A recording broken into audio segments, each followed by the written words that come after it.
ভারতের পররাষ্ট্রমন্ত্রী এস জয়শঙ্কর এবার তার বক্তব্যে পুরো দেশ তোলপাড়। জুলাই আন্দোলন নিয়ে নতুন চমক দিলেন ভারতের পররাষ্ট্রমন্ত্রী।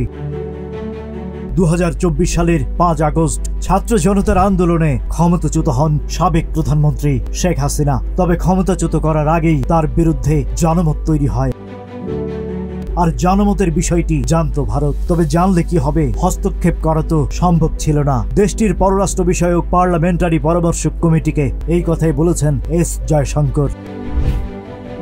দ্য হিন্দুর প্রতিবেদনে বলা হয়েছে, ভারত ছাড়াও বাংলাদেশের ভেতরের টালমাটাল পরিস্থিতি সম্পর্কে বেশ কিছু নেতৃত্ব স্থানীয় অংশীদারও জানত। এই ইঙ্গিত দিয়েছেন জয়শঙ্কর। জাতিসংঘ অধিকার বিষয়ক প্রধান ভলকার তুর্কের সেই বক্তব্যের উল্লেখ করেন জয়শঙ্কর। জাতিসংঘ তখন বাংলাদেশ সেনাবাহিনীকে সতর্ক করে, যদি তারা নিরস্ত্র বিক্ষোভকারীদের উপর হামলা চালায় তাহলে তাদের শান্তিরক্ষা মিশন থেকে নিষিদ্ধ করা হতে পারে।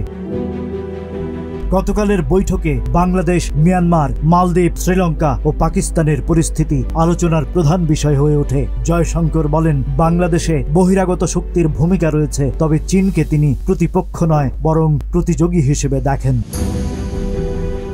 ব্রিফিংয়ে জয়শঙ্কর ইঙ্গিত দেন, সার্ক বাতিল হয়নি বরং বিরতিতে আছে, অর্থাৎ ভবিষ্যতে এটির পুনরুজ্জীবিত হওয়ার দারুণ সম্ভাবনা রয়েছে। Rajib Raihan, news flash 71।